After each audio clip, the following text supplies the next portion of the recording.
অন্য একজন ফোন দিয়ে ওই ব্যাগ আসেনি এবং উপরন্তু ওর কাছ থেকে প্রায় 25,000-এর মতন টাকা নিয়ে নিয়েছে ওই ব্যাগের নাম করে। প্রায় 3বার 4বারও টাকা পাঠিয়েছে, প্রায় 25,000 টাকা ওর অ্যাকাউন্ট থেকে চলে গেছে।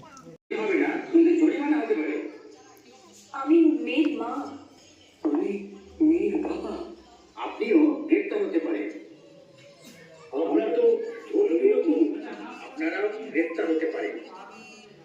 বাল্যবিবাহ প্রতিরোধ আইন 2006 অনুযায়ী নির্দোষ প্রমাণিত হওয়ার আগে পর্যন্ত ওরা সবাই অপরাধী হিসেবে গণ্য হবে।